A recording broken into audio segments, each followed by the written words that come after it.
بسم اللہ الرحمن الرحیم۔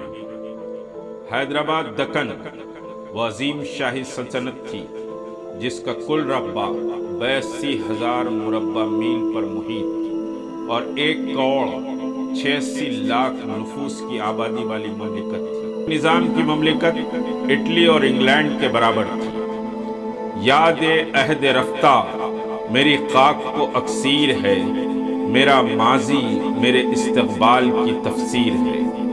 72 سال کے بعد بھی پولیس ایکشن کی ہولناکیوں کی یاد باقی ہے۔ عظمت رفتہ کی وہ یادگاریں، تاریخ کے ٹھنڈے اور پرسکون حالات کی یاد، ظلم و ناانصافی، خاک و خون کے ماحول کی یاد آج بھی دل کی دھڑکنوں کو تیز کر دیتی ہے۔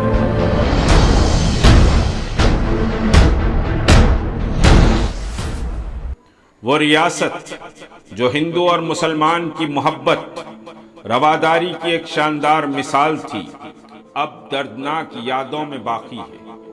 جہاں ہائی کورٹ تعمیر کرنے کا منصوبہ 15 اپریل 1915 بنا تو زمین پسند کی گئی۔ موسیٰ ندی کے صاف اور شفاف بہتے پانی کے کنارے یہ زمین پسند کی گئی۔ نظام دکن میر عثمان علی خان آصف صابے نے زمین کا معائنہ فرمایا اور ہائی کورٹ کی عظیم الشان عمارت کے لیے نقشہ پیش کرنے کو کہا۔ جب نقشہ اعلیٰ حضرت کے سامنے پیش کیا گیا تو مندر باقی نہیں تھی۔ ہندو اور مسلمانوں کو ایک نہیں، اپنی دو آنکھ کہنے والا حکمراں نے انجینئر سے سوال کیا کہ مندر تھی کہاں ہے؟ جواب دیا گیا، سرکار عالی شان ہائی کورٹ کے مقام پر مناسب معلوم نہیں ہو رہی، اس کو سرکار عالی علیحدہ بڑی زمین عطا فرما دے۔ مذاہب کا احترام، امن و سلامتی کے حقیقی پیکر نظام دکن نے کہا، انصاف کے مندر کی تعمیر کا آغاز نا انصافی سے نہیں ہوگا، مندر وہیں باقی رکھی جائے۔ آج تک ہائی کورٹ کے دامن میں مندر عظیم انصاف پسند اور حقیقی روادار حکمراں نظام دکن کی انصاف پسندی کی گواہی دیتی ہے۔ آج 2020 میں تلنگانہ ریاست سیکریٹریٹ کی تعمیر نو کر رہی ہے۔ یہ سیکریٹریٹ بھی نظام دکن نے تعمیر کروایا تھا۔ وہاں پر 2 مساجد، مسجد معتمدی اور مسجد ہاشمی موجود تھی۔ مساجد کے ساتھ ایک مندر نلما پوچما بھی تھی۔ دونوں مساجد کو حکومت تلنگانہ نے شہید کر دیا اور نلا پوچما مندر کو بھی ڈھا دیا۔ مساجد میں موجود قرآن شریف کے کئی نسخے، کئی پارے جانی مازوں کی بے حرمتی کی گئی، اس کے احترام کا کوئی خیال نہیں رکھا گیا، جبکہ مندر کی مورتی پوجا پاٹ کے بعد احترام سے ہٹائی گئی۔ مسلمانوں نے شدید احتجاج کیا۔ 1 ملین دستخطی مہم کے بعد حکومت نے اعلان کیا مساجد بنا دی جائیں گی۔ نظام دکن کے دور میں منادر زیادہ اور مساجد کی کم تعمیر عمل میں لائی۔ فصلی 1338 سے 1341 فصلی کے اعداد شمار کے مطابق 193 مساجد اور ہندوؤں کے منادر 392 تعمیر ہوئے۔ ہندوؤں کے مذہبی رسومات کے لیے سرکاری فنڈز اور زمینات عطا کیے گئے۔ لاکھوں روپے منادر کے پجاریوں کے لیے مختص کیے جاتے تھے۔ بنارس ہندو یونیورسٹی بنارس کے منادر کے علاوہ ملک کے مختلف ریاستوں کے منادر، مٹھ، گرجا گھروں، سکھوں کے گردواروں کو نظام دکن نے بڑی بڑی رقومات سے مدد فرمائی۔ سیکولرزم، رواداری کی آج بڑی بڑی باتیں کی جاتی ہیں۔ نظام دکن کی رواداری اور سیکولرزم کا مقابلہ نہ کوئی راجہ مہاراجہ کر سکتا ہے اور نہ آزاد بھارت کی کوئی ریاست کر سکتی ہے۔ نظام دکن کے دور میں کئی اعلیٰ عہدوں پر غیر مسلم ہندو رہے۔ وزیر اعظم حیدرآباد کے عہدے پر ہندو فائز رہے۔ آج ایڈمنسٹریشن میں مسلمانوں کو ڈھونڈنا پڑتا ہے۔ سیکریٹری اور چیف سیکریٹری تو دور کی بات ہے، نظام دکن کا دور تعلیم۔ نظام دکن نے تعلیم پر بہت زیادہ توجہ فرمائی۔ علی گڑھ مسلم یونیورسٹی، بنارس ہندو یونیورسٹی، جامعہ ملیہ اسلامیہ دہلی کے علاوہ کئی ادیب، شعراء، قلمکار ریاست حیدرآباد سے فیض پاتے تھے۔ جامعہ عثمانیہ یونیورسٹی اردو زبان کی دنیا میں پہلی یونیورسٹی جامعہ عثمانیہ تھی۔ یہاں سے اردو زبان میں تعلیم حاصل کر کے ڈاکٹرز، انجینئرز، بڑے بڑے وکلاء، ادیب، شعراء، سائنسداں پیدا ہوئے۔ اس یونیورسٹی کے ساتھ دنیا کا عظیم ترجمہ گاہ دائرۃ المعارف، جو مختلف دینی علوم اور مختلف دنیاوی علوم کا ترجمہ اردو زبان میں کرتا ہے۔ پولی سیکشن نے اردو زبان کی عظیم جامعہ کو ختم کر دیا اور نظام تعلیم بدل دیا گیا۔ عثمانیہ یونیورسٹی کے ایمبلم عین کو نکال دینے کی سازش کی گئی۔ 100 سالہ عثمانیہ یونیورسٹی کا جشن منایا گیا، مگر نظام دکن میر عثمان علی خاں کو نظر انداز کر دیا گیا۔ عثمانیین آج نہ صرف ملک بلکہ ساری دنیا میں پھیلے ہوئے ہیں۔ شاندار و عالی شان آرٹس کالج کی عمارتیں، اس کا وسیع و عریض احاطہ جو 1600 ایکڑ زمین پر محیط ہے، نظام دکن کی علم دوستی اور تعلیم پر دلچسپی کی مثال پیش کرتا ہے، جو علم کے خزانے دنیا کے لیے آج بھی لٹا رہا ہے۔ دواخانہ عثمانیہ 100 سالہ قدیم عمارت آج بھی غریبوں کے لیے مرکز شفا ہے۔ نواب میر عثمان علی خاں نے یہ دواخانہ 1919 میں قائم فرمایا تھا۔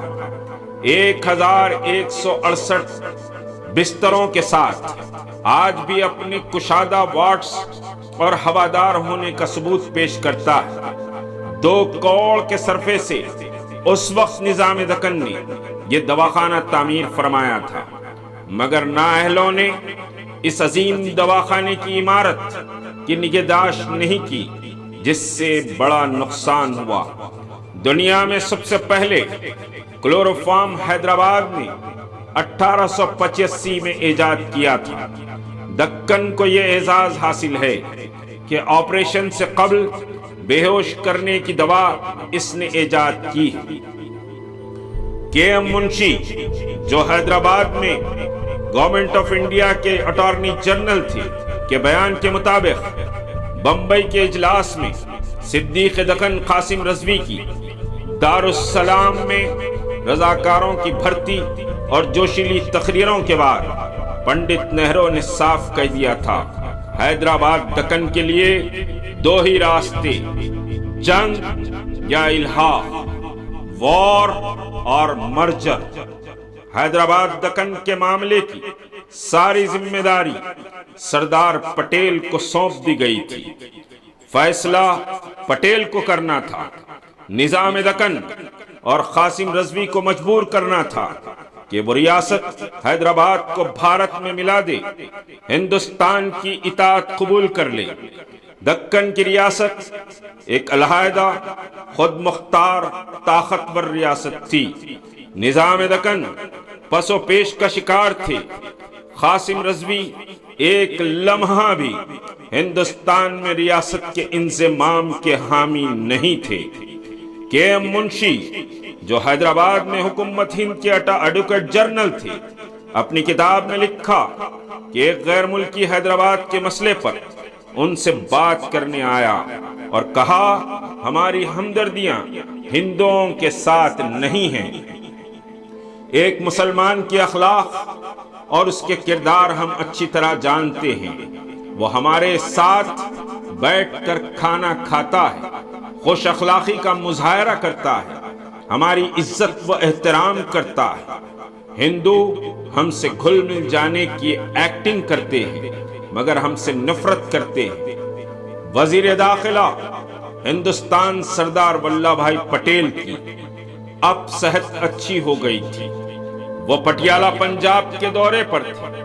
وہاں تقریر کرتے ہوئے انہوں نے کہا کہ بہت سے لوگ مجھ سے سوال کرتے ہیں حیدرآباد کا کیا ہونے والا ہے۔ سوال کرنے والے بھول جاتے ہیں کہ جوناگڑھ میں تقریر کرتے ہوئے میں نے کہہ دیا تھا اگر حیدرآباد ٹھیک طرح سے راہ راست پر نہ آیا تو اس کا حشر بھی وہی ہوگا جو جوناگڑھ کا ہوا۔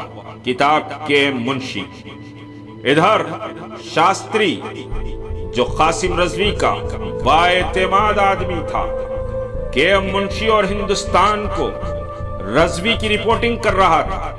رضوی کے تقریروں منصوبوں سے کے ایم منشی ایڈوکیٹ جنرل ہندوستان کو آگاہ کرتا۔ حوالے کتاب کے ایم منشی۔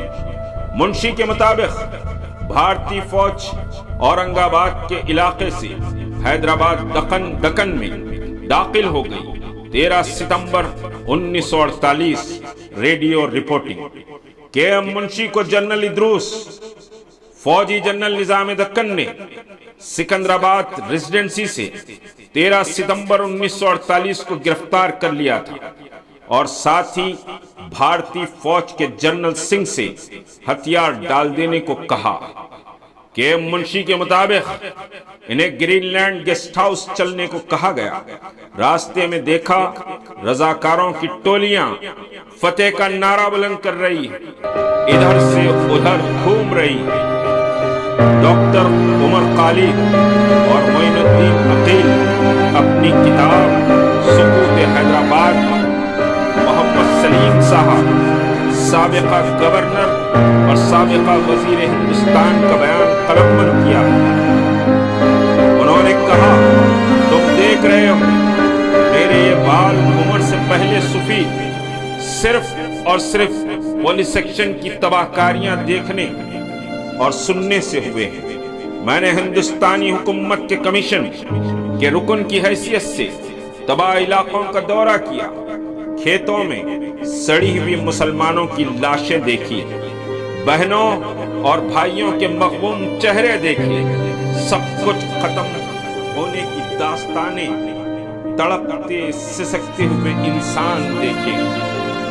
ظلم اور مظلومیت کے اس تماشے میں مجھے اور میرے ساتھی جو کمیشن کے چیئرمین تھے پنڈت سندر لال کو دہلا کر رکھ دیا۔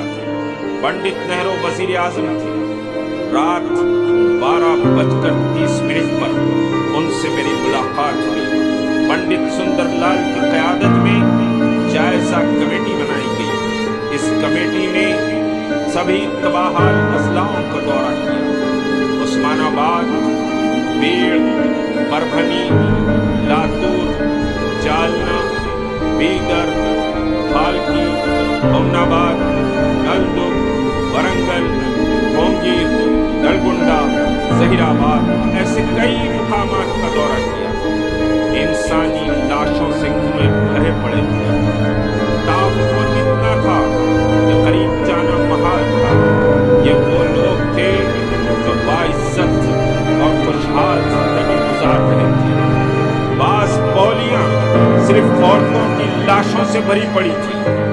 یہ وہ عورتیں تھیں جو اپنی عزت اور عصمت کو بچانے ان بولیوں میں کود کر اپنی جان دے دی، مگر اپنی عزت اور عصمت کو موت کی آغوش میں سلا دیا۔ انسانی بھیڑیے فتح کے نشے میں ملک کی سیتا اور لکشمی کو لوٹنے کے در پہ تھے۔ وہ ہاتھوں میں مقدس ترنگا لے کر جشن منا رہے تھے۔ ان کو احساس ہی نہیں تھا یہ ترنگے کی عزت نہیں بلکہ اس کے وقار کو تار تار کر رہے ہیں۔ باپو نے اس کی عظمت پر اپنی جان دے دی تھی۔ نمستے باپو جی۔ بھائی صاحب، باپو جی کو پرارتھنا سبھا کے لیے پہلے سے ہی دیر اور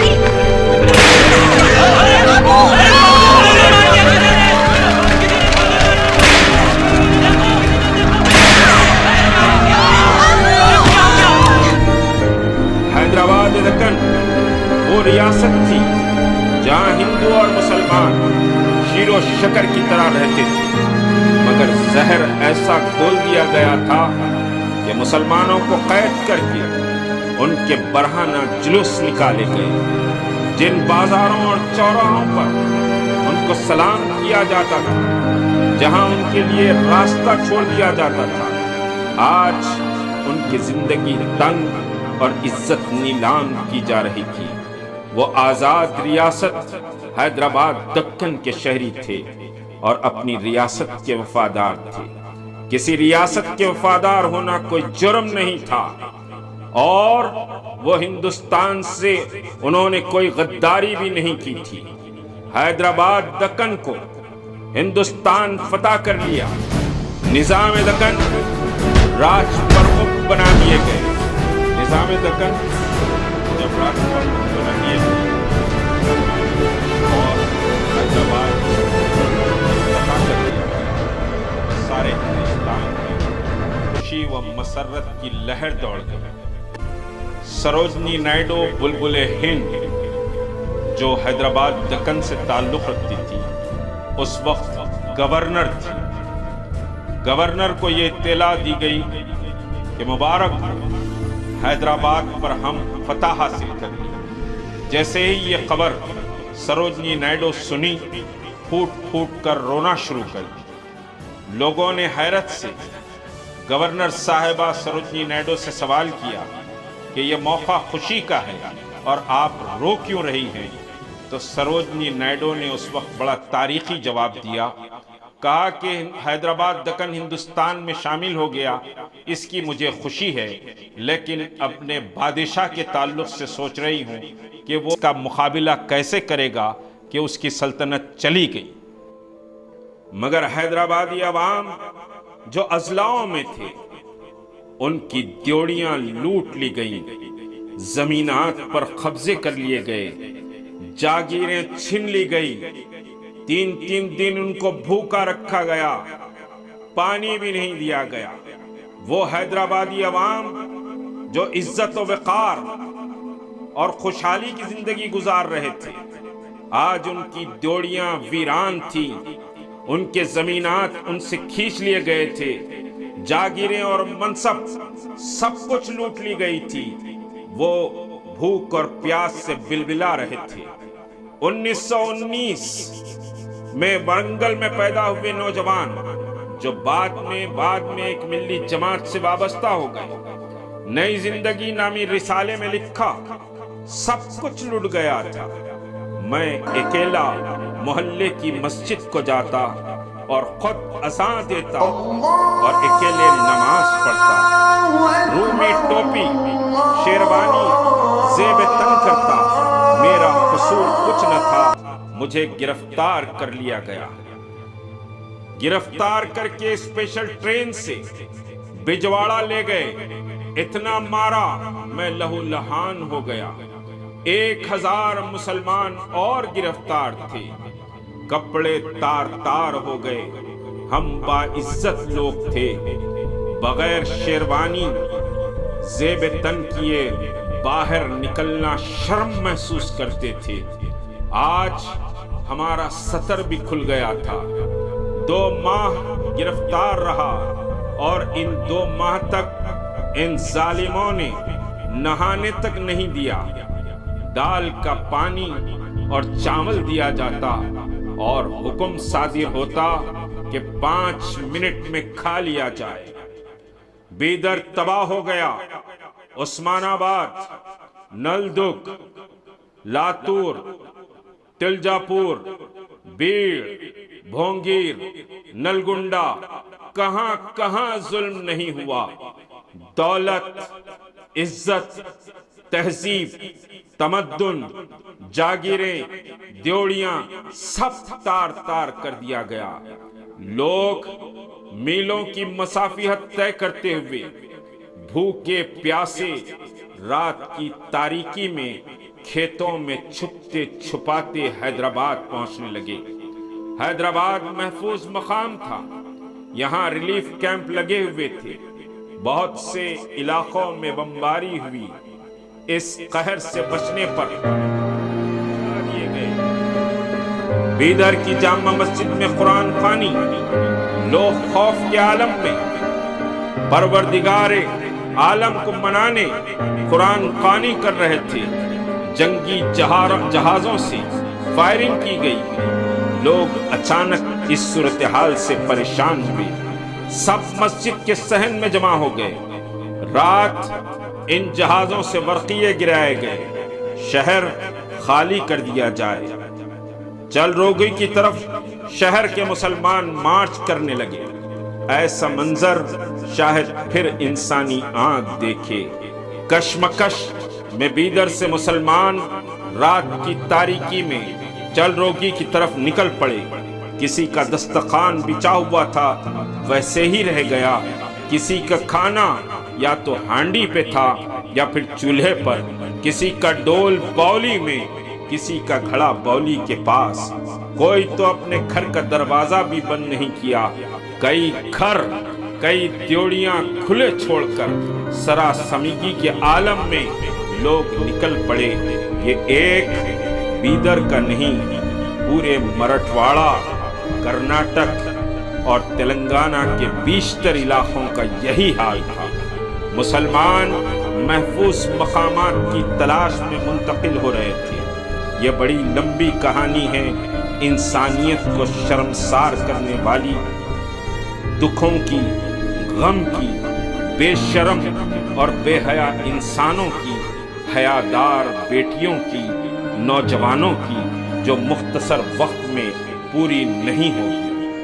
کتنی بے حس نوجوان نسل ہوگی جو اپنی اس تاریخ سے واقف نہیں، صرف زندہ باد، مردہ آباد کے نعروں میں اپنی روح کا سامان تلاش کرتی ہے، جو اسے کبھی سکون اور عزت نہیں دے سکتی۔